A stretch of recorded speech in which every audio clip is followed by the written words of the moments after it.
Hello viewers, here is a Lasko 12-inch oscillating table or desk VN. This is the model 2000.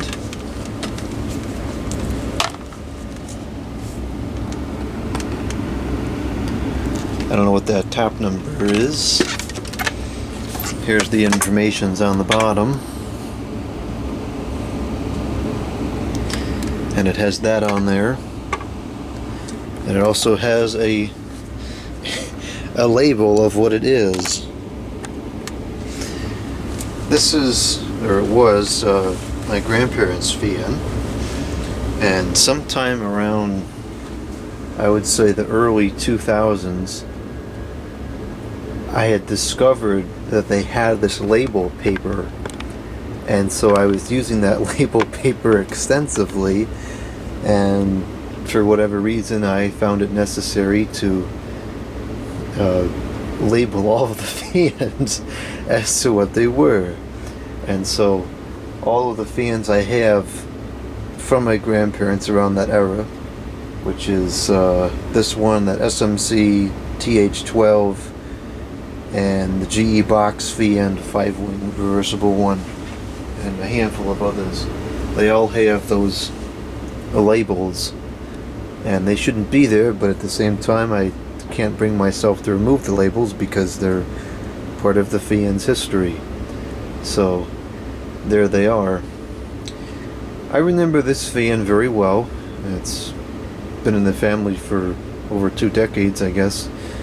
My grandparents purchased it sometime in the late 2000s, I believe.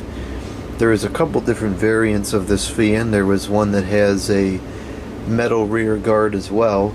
This one has the plastic rear guard and the metal front guard and the plastic handle, which I don't particularly like because it seems flimsy. And so I believe I think Tori explained this to me once. I could be getting this wrong, but I think the all metal guard ones were from somewhere like 97, 98. And then this version was like 99 maybe, and then the all plastic ones were the 2000s and earlier. I think that could be wrong. I'm not very good with all these dates and model numbers and things. So that was there. I remember seeing this fan over there quite a bit, and of course I would use it when I was over there. And at the time I always had a preference to because they had 2 oscillating fans. They had this one, and then they also had this one, the SMC TH12, and I always had a preference to the TH12 for whatever reason. I think it was slightly more powerful, but I definitely remember using this one quite a bit as well. And I remember seeing these around. There was a restaurant, a local restaurant, I think it was called Jenny's. It was an Italian restaurant. I like Italian food. And in this restaurant they had one of these at the counter, you know, where you'd pick up the orders, and that was always running. And it seemed like they're pretty good fans, you know, they lasted a while. There were originally 2 of these that my grandparents had, and then there was some day that my grandmother had volunteered at some kind of a church function. I don't remember what it was, something over the summer, and they needed fans. And so she had brought this fan in, well, not this one, the other one. She brought the other one in, and she never brought it back. I remember being very agitated by that, because, I mean, we didn't have all that many fans, and so she never brought the fan back. And I've kind of continued to get more agitated by that as the years go on, because it would have been really neat to have 2 of these, you know, because I like having pairs of things. And these are, I mean, they're not impossible to find, but they're not that common anymore. So I'm not too happy about that. And then I think at some point my uncle had borrowed this, and then the chip reappeared when he gave it back. I remember my grandmother was kind of like disturbed by that.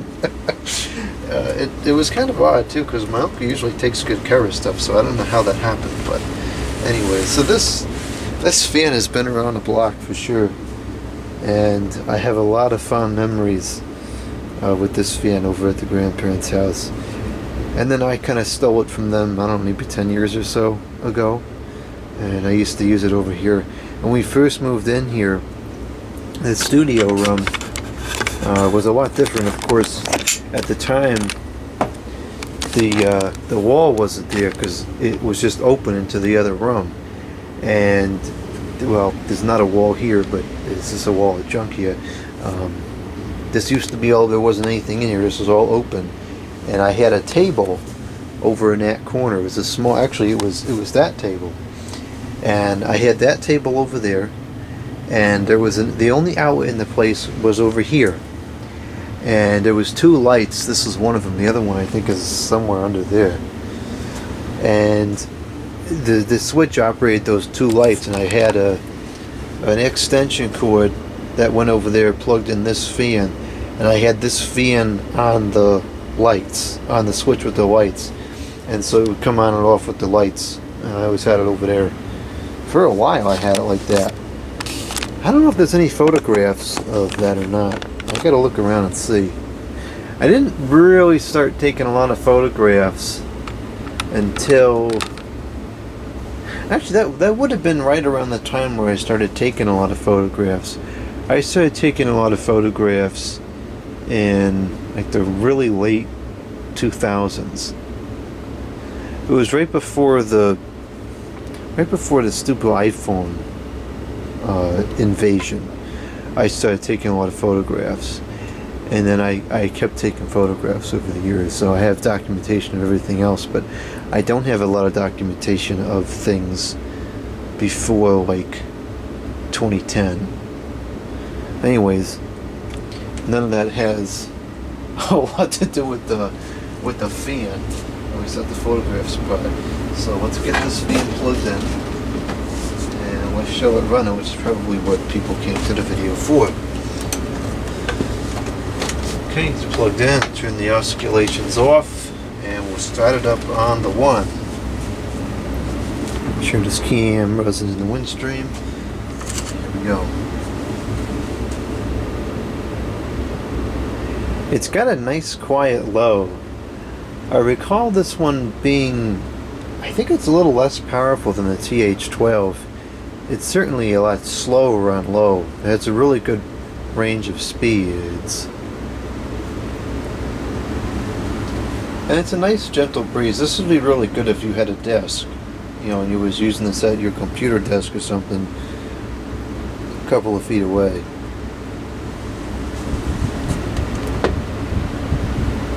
Relatively well balanced. The blade certainly isn't perfect.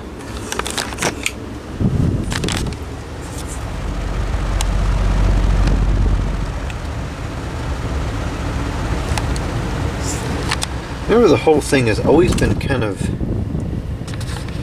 out of line a bit. You can see there I think it's not centered on the shaft or something.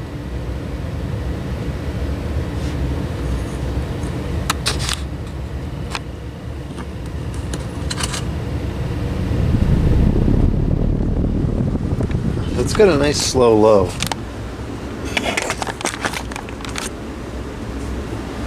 Okay, we'll go up to the 2.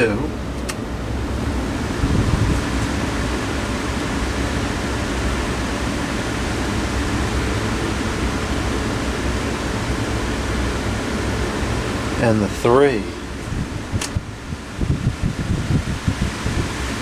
It has a very distinct sound to the motor on high speed. Hopefully we can capture it. The furnace thing was running, so you may not be able to hear it. I'll try to bring this camera closer up. Maybe you can hear it through the back of the motor.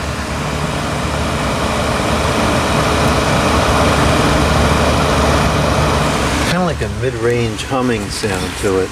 Doesn't make it on any of the other speeds. And I guess it's a little more out of balance than I thought it was. See everything, well, actually the camera's image stabilization may be taking it out, but it's kind of shaking a little bit.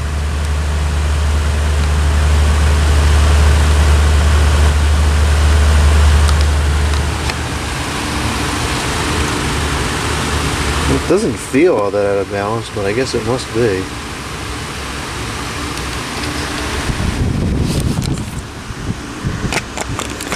Okay, now we'll put it into the oscillations.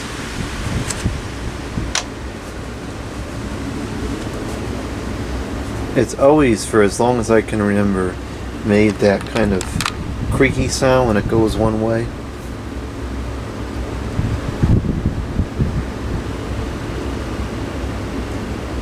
When it goes to the right like that. Oh, right from looking at the camera, left from looking at the fan now.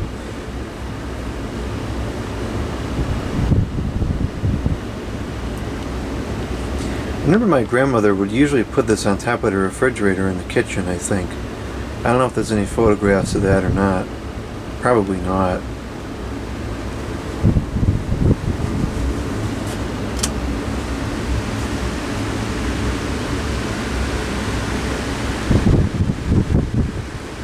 This was all before they had the air conditioner. I don't remember what year it was, but sometime, I would say in like the mid 2000s, somewhere in that range perhaps, they put the Carrier International Series air conditioner in the upstairs wall, and they kind of stopped using fans after that because there was just no need. You know, I mean, I would still use fans a lot of the days, but a preference to running the air conditioner instead of the fans just kind of arose. And so it wasn't too long after that that I kind of stole all the fans from over there because they just weren't getting used anymore. I think my grandfather still uses fans over the air conditioner in the bedroom sometimes, but my grandmother's much more fond of the air conditioner now. Okay, we'll cut it off. See how the spin down is. I haven't ran this thing in a long time, so I'm surprised the bearings are as happy as they are.